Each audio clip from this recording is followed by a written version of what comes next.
How can we leverage situational awareness in cybersecurity?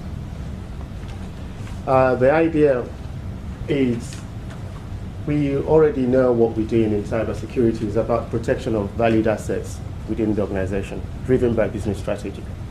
So the protection comes with how do we secure those. There are methods and techniques out there to make sure we secure those, but then you find that we're always chasing that the attacker. So the mindset is any way we could actually leverage existing mainstream developed methods and standards, we are open to that idea. So the idea that we could actually use situational awareness from cognitive sciences and put that over into cybersecurity is something that we're looking to explore. There are research ongoing in this area. It's novel in the aspect we're looking at it, but it's not novel that it hasn't been done before. So there is a case study of what was done recently in the US 6 weeks ago. So this is just a simple network, and the whole idea is to protect those services that you care so that business continue to operate.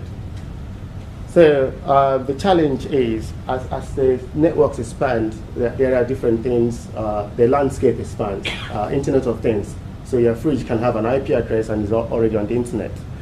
Your mobile phone, your door to the gateway to anywhere is there. So you can actually control those, they're all in cyberspace. Therefore, the landscape expands that for you to manage those is near impossible. Therefore, to do those is to monitor those things. But that's why you have a safe in the house. You put your jewelry and key things there, you lock it, you're always checking what's gone wrong. And that's the only way you could find out. So if that network extends, so you have companies that have offices in the US, in the UK, so monitoring those things become even harder because there are volumes of assets, there are humongous data. To manage those data, to manage even who have access in terms of CMDB is very, very challenging. Again, most of those are not refreshed, so your baseline where you reference data is not even current.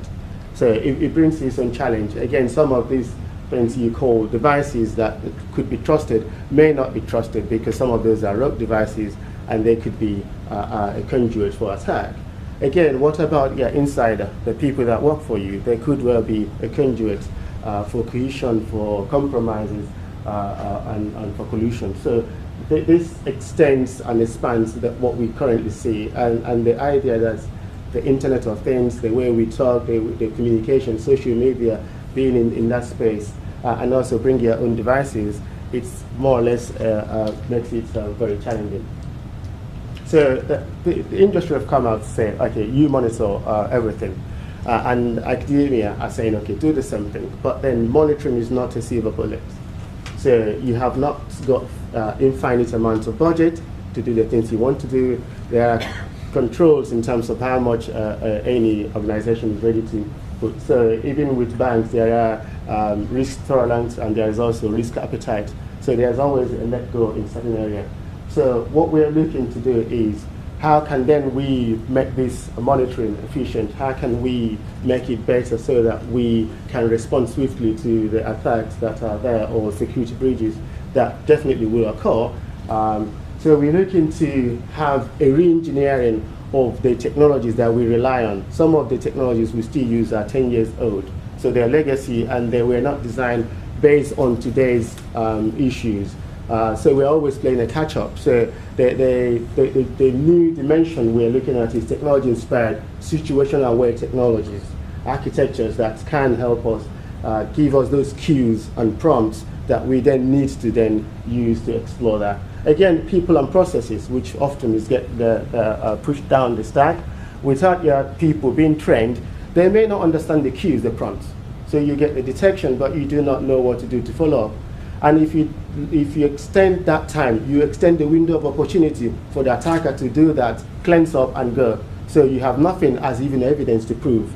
So with the work in cybersecurity is about evidential. Something prompts, there's an alert, you go and investigate the alert. Oh, there's TCP drop, there is isolation, there is portal issues. You then investigate those. there is another myriad of knowledge base. You need to then go and check your CMDB to understand what that particular device is, because that device maybe only has an IP address, it doesn't have a host name. So by the time you check that and then resolve it with CMDB and then follow up on what needs to be what needs to happen, you find that your response time has moved from 1 second to several hours before you even get a call out to put that. Therefore, if our technologies can be situation aware, designed so that we get those prompts and cues, and those cues are intuitive and they're ready for us to use, then it shortens our response. Therefore, the upskill in terms of demand to train people, security experts, also gets reduced. Today, and in several places, we know there is shortage in cybersecurity skills. So it's recognized everywhere, and that's why there are initiatives in MOD, in the CSG, to do a master's in cybersecurity, just that interest can be motivated to people to take it up. So people and processes are key, but our focus is on technology-inspired, situational aware technology and design and architecture.